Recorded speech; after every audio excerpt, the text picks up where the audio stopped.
গভীর সমুদ্রে থেমে আছে শত শত বিশাল তেলবাহী জাহাজ। ভেতরে মজুদ কোটি কোটি ডলারের তেল, কিন্তু নেই মালিক পক্ষের কেউ। চলছে না পরিত্যক্ত জলযানগুলোর ইঞ্জিন।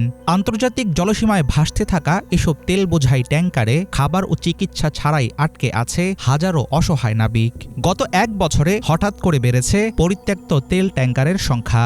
সংকটের কেন্দ্রে রয়েছে রাশিয়ার শ্যাডো ফ্লিট নামের অদৃশ্য তেল পরিবহন নেটওয়ার্ক। পশ্চিমা নিষেধাজ্ঞা ফাঁকি দিয়ে তেল রপ্তানির জন্য শ্যাডো ফ্লিট ব্যবহার করে রুশ ব্যবসায়ীরা। তেল পাচার ও গোপন বাণিজ্যে ছদ্মবেশী নৌবহর কাজে লাগায় ইরান ও ভেনিজুয়েলার মতো বিভিন্ন দেশ।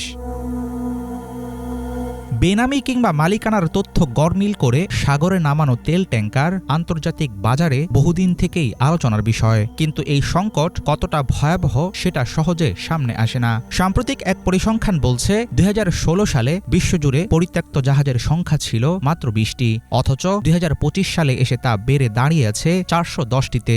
এর জেরে মোট ক্ষতিগ্রস্ত নাবিকের সংখ্যা হয়েছে ৬,০০০-এরও বেশি। জাতিসংঘের দেয়া তথ্য অনুযায়ী শুধুমাত্র ২০২৫ সালেই পরিত্যক্ত নাবিকদের পাওনা বকেয়া বেতন দাঁড়িয়েছে প্রায় $২.৫ কোটি। পরিত্যক্ত জাহাজের সংখ্যা বৃদ্ধির পেছনে বড় কারণ হিসেবে উঠে আসছে শ্যাডো ফ্লিটের কথা।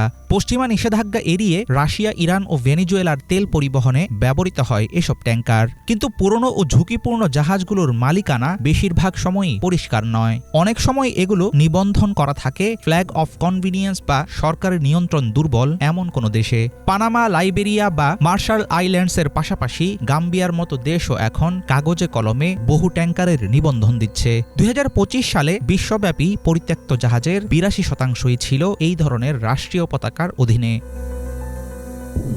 তেলবাহী ট্যাঙ্কার পরিত্যক্তের কারণে সবচেয়ে বেশি ক্ষতিগ্রস্ত দেশের মধ্যে শীর্ষে রয়েছে ভারত। বিপদে পড়া নাবিকদের ১৮%ই ভারতীয়। এরপর রয়েছে ফিলিপাইন ও সিরিয়ার নাবিকরা। ইতিমধ্যেই ৮৬টি বিদেশি জাহাজকে কালো তালিকাভুক্ত করেছে নয়াদিল্লি। আন্তর্জাতিক নাবিক ইউনিয়নগুলোর দাবি, পতাকা প্রদানকারী দেশগুলো এড়িয়ে যাচ্ছে নিজেদের দায়িত্ব। লিখিত আইন থাকলেও মালিকপক্ষ ও পতাকার মধ্যে সংযোগ নিশ্চিত করার কোনো রকম সত্যিকারের উপায় নেই। ফলে শেষ পর্যন্ত নাবিকেরাই পড়ছেন জটিল সংকটে। চীনের জলসীমার বাইরে আন্তর্জাতিক সমুদ্রে পরিত্যক্ত রাশিয়ার এক তেলবাহী জাহাজের পরিস্থিতি ছিল ভয়াবহ। প্রায় ৭,৫০,০০০ ব্যারেল রাশিয়ান অপরিশোধিত তেল বোঝাই ছিল সেই ট্যাঙ্কারে। মাসের পর মাস বেতন না পাওয়ায় জাহাজটিকে পরিত্যক্ত ঘোষণা করে আন্তর্জাতিক পরিবহন শ্রমিক ফেডারেশন।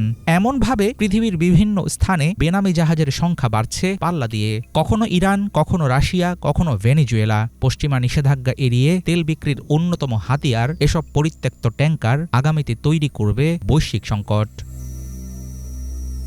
হাফিজুল ইসলাম, বাংলা ভিশন।